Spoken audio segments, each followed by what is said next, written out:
Maganda araw mga ka-Brickster. It's Sunday at abang seri tayo ngayong araw na to. Tagal-tagal natin natinggas.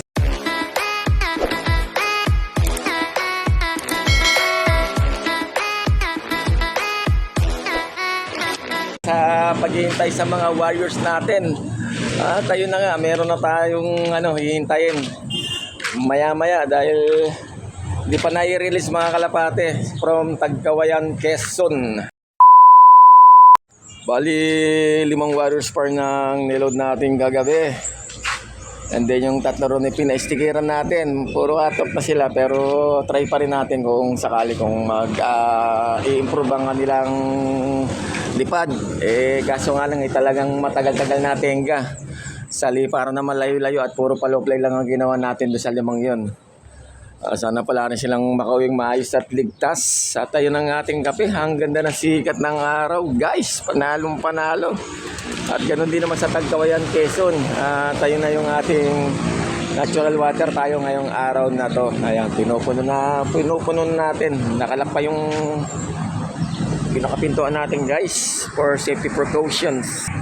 Okay, at good luck nga rin sa lahat ng mga nakapag-load kagabi at mag-abang ngayong araw na to. At advance congrats na lang rin pala sa mga papalari sa mga muntimpatimpalak nila Boss Ron. Ang club namin dyan sa SJDM Murphy sa Kalam.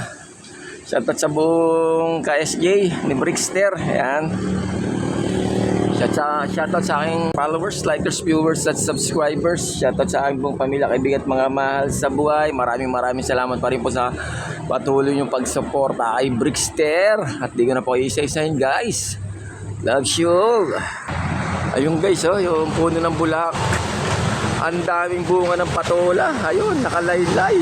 Ayan patola, dyan umangat ang niya. Gumapang hanggang doon sa tuktok ng puno ng bulak. Kaso nga lang paano makukuha yan? Nakalaylay lang doon, dami puputuloy yung bulak alanganin, hindi mo rin maakit yan. Ang daming gagapakin sa puno pa ng bulak. Paano mapapakilabangan yung bunga? Meanwhile, bali sa gamit nga pala natin na air distance up ay merong kulang-kulang 180 kilometers from the release point pabalik dito sa loob natin ng ating mga kalapate guys. 5 minutes later. At ayun na nga, nai-release sa mga kalapate sa Tagkawayan, Quezon around 7:45 ngayong umaga guys. Kaya maya-maya pang pauwian ng mga kalapate natin dahil hindi naman po sila ganon katulin.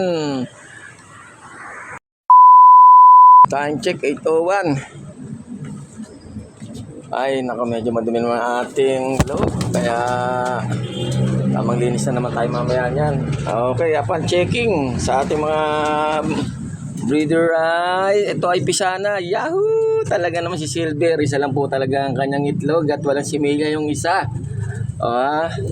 Ito ay galing kay Kuya Mario Paredes. Good luck Kuya Mario sa race ng mga warriors mo ngayong araw na to. At dito naman po ay medyo sad story naman po. Isa na lang siya. Dahil pag-check ko kanina yung isa ay butas ang butche. Pasintabil mo sa mga kumakain. That's na po yung isang inakay natin na saddle. Ayan, bali ito natira. Ano ba yan? Hindi natin malaman kung paano nangyari doon. Buhay pa kahapon yun Bali kinulong ko lang mag-asawa rito. Baka nadagadagan na nung parents Sakit sa ulo. Ayan, tuloy. Isa na lang tuloy siya. Sana ito yung may puyo o sa banda rito sa dibdib. Much later. Time check, 10:31 na guys. Medyo makulimlim dito pero mainit naman ang panahon. At pagkatatlong oras na lumilipad mga kalapati natin from the release site ng Tagkawayan, Quezon. And then, yun na nga, nag-check out sa Kubo Pro Clocking ng SJD MRP. Ay ala pa na pag-clocks, kero clocking pa guys. Ayun, may umuwi dun. Of color. Swerte naman, congrats kung sa SJ Clocking na yan dito sa club namin. Matulin. Ayos yun Ayan na, wala pa rin tayong pauwi. 5 yung niload natin kagabi. Ay, good luck na lang sa 5 warriors natin. Time check, 11:13. Talaga naman, wala pa tayo ng isang kalapati guys. Awit talaga sa cut-off. Malapit na naman tayong mabot sa katotohanan. Yung 800 na minimum speed, mukhang wala na naman tayo makikaklak ngayong araw na to. Ang galing ng 5 values natin. Congrats sa mga pinalad. Palapiner si Masipag Edge. Congrats sir. Sinundan ni Relly Boy Del Mundo at si Boss Christian Figueroa. Ayan. 1,014 yata something yung sa lap winner ng third lap ng Pan Race 2 kay Edge Masipag. Awit.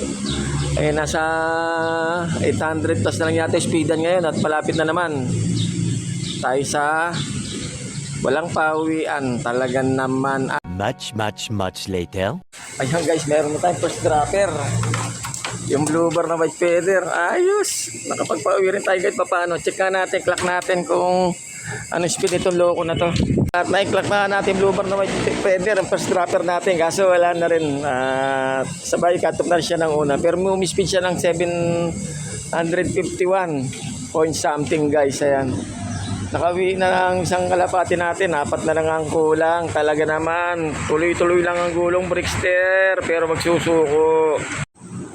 Time check, 11:15 guys. Tayo na nga, isa pa lang din ang nakakawin mula kanina sa paghihintay natin dito sa rooftop guys. 4 pa rin ang kulang. Missing in action. Siyempre, kakain muna tayo. Sikusin muna natin putin ng ating dalawang Junakis at ang halian na. Kain muna tayo guys. Time check, 1:52 at mga tao ulit tayo rito guys. Check natin yung mga sakali may nakauwi na doon sa 4 na kulang. O ito, meron yung blue bar natin. Ayan, may sticker palo ako. Walang turin, pero nakakauwi. First dropper natin, ito blue bar na white feather. Kulang pa tayo ng 3.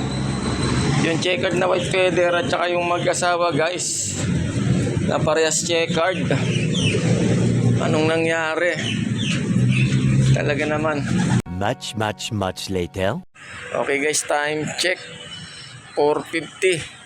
Napagpakain na tayo natin mga kalapati at 2 pa lang din na nakakauwi sa ating mga warriors from Tagkawayan, Quezon. 5 ang ating niload kagabi pero 2 pa lang nakakauwi. Nakapagpakain na tayo. Sana may humabol pa. At makauwi pa rin yung 3 kulang natin. Medyo naala tayo ngayon itong south race natin guys. Hindi pa tayo mabot ng debris, paubos na yung kalapati natin. At puro kato pang nang ginagawa ng mga loko. Palagay ko, bawi na lang tayo sa summer race. Tignan natin kasi yung mga pang-summer naman natin dito, ibang ina kaya may mga extra tama rin, tsaka mga pasaway. Biglang nawawala sa raging kung saan napupunta. At ayun nga, kundi hapon, may nabukasan ng mga kauwi. Kaya 5 days na yata mula nung ginawa nila yun, binartulina natin sila at hindi natin sila pinapalow fly. Ayan, talagang ganun. Kailangan magtanda sila. Mahirap yung ganun na matagal nawawala sa loop. Hindi mo lamang kung saan namamasyal o nagdo-double loop o tumatarima kung sa mga matataas at mga building dyan. Meron kasi dito St. Anthony tsaka doon yung Wilton Depot dating poultryhan pa ron. May mga kalapati na nakatira doon, marami. Kaya ayun ang problema guys. Kaya maganda pa rin sikat ng araw, may pag-asa pa tayo. Hintay-hintay lang tayo sa natin, sa 3 kalapati natin na nangangapa sa pauwian sa mga oras na to. A few moments later. Okay guys, parang may napansin ako rito. Ayun, umiikot.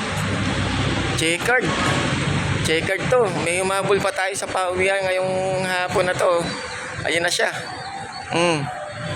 Yung Paris na naka-PHC, anak ni Ibis at saka Storm to. Pasok.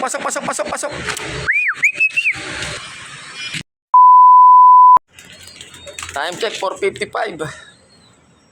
3 pa lang nakauwi sa mga kalapati natin from Tagkawayan, Quezon. Okay, sige po at hanggang sa muli at hanggang masusunod na kabanata dito sa Brickster Slope Adventure TV. Paki-like, subscribe, share, mag-comment na po sa aking YouTube channel at sa aking FB page, Brickster Slope Adventure TV, at paki-follow na rin po ako sa aking Reels. Thanks in advance mga ka-Brickster. I love it.